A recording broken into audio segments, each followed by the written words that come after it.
guys, welcome to the channel. Today I'm going to answer a question that I've been getting a lot, and that is, can you get stronger and can you get more toned, aka add more muscle, if you don't have access to a lot of heavy weights? And the answer is yes, but it comes down to something called progressive overload. Progressive overload just means progressively making your workouts harder to add more stress to your body. When your body is placed under stress in the terms of your workouts, it is forced to adapt because it doesn't want to continually be in that amount of stress.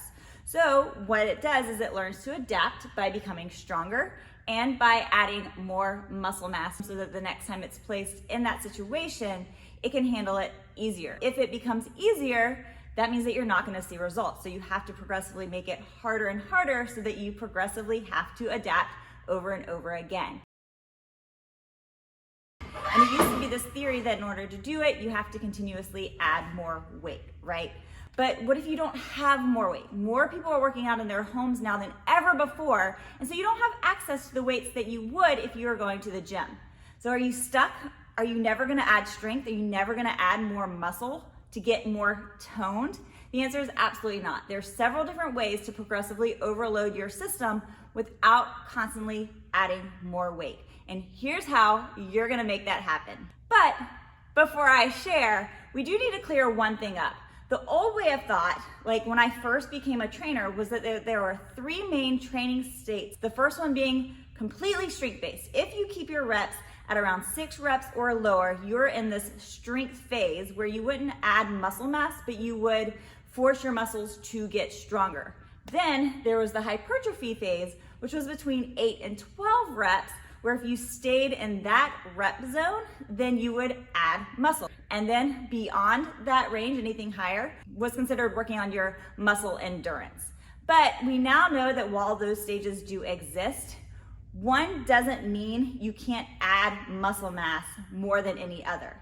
What really comes down to is just making your workouts harder, and that's where progressive overload comes in. So how can you progressively overload your system if you don't have heavy weights? Number one, add more reps. So if you're used to doing 30 body weight squats, start doing 35, start doing 40, and make it progressively harder each time.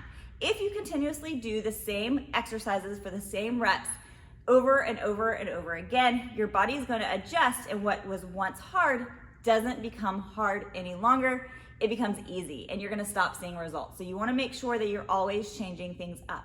Another way to do it is to increase your sets. If right now you're doing 3 sets of 10, maybe starting tomorrow, start doing 4 sets of 10. Do that for a week or two and then knock out 5 sets of 10. So that's another way you can progressively overload. A third way you can progressively overload your system is to change the tempo in which you're lifting. If you increase your time under tension by slowing a rep down, then it's going to become a lot harder and you're going to add more tension, more stress to the muscles. So that's another way. And one of my favorite ways to do that is with negatives, where you're focused on the eccentric phase of an exercise or the lengthening phase of an exercise. You're going to slow it down 3 to 5 seconds, if not even longer, per rep in order to challenge your system. Now, you won't be able to do as many reps in one go, but you will find that this is so hard to do, and science does show that working on the eccentric phase can make a really big difference in adding muscle. And then the next way that you can progressively overload your system is to focus on harder exercises. If you don't have a lot of weights to choose, instead, once you become efficient at one exercise, make it harder. Instead of doing squats, try doing single leg squats, try doing Bulgarian squats. Play with different variations that make things harder for you. There are so many different ways to make an exercise harder. That is just dealing with squats. When it comes to push-ups, there are tons of different variations. In fact, I've done a push-up variation video. You can check it out here. Different variations of an exercise can help change things up and make the workout harder.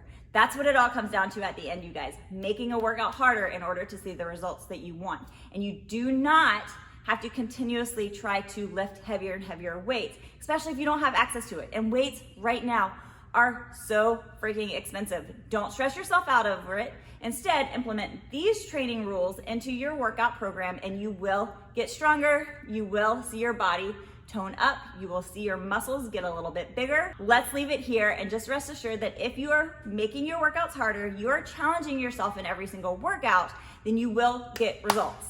If you like this information, then make sure to like the video, subscribe to the channel, and comment down below.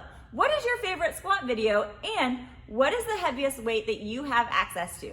Obviously, if you work out at a gym, it's probably gonna be a really high number, but if you work out at home, what is the heaviest weight that you have? Whether that is with your barbells or your dumbbells or a kettlebell, I would love to hear it. And if you have any other follow-up questions with progressive overload, let me know.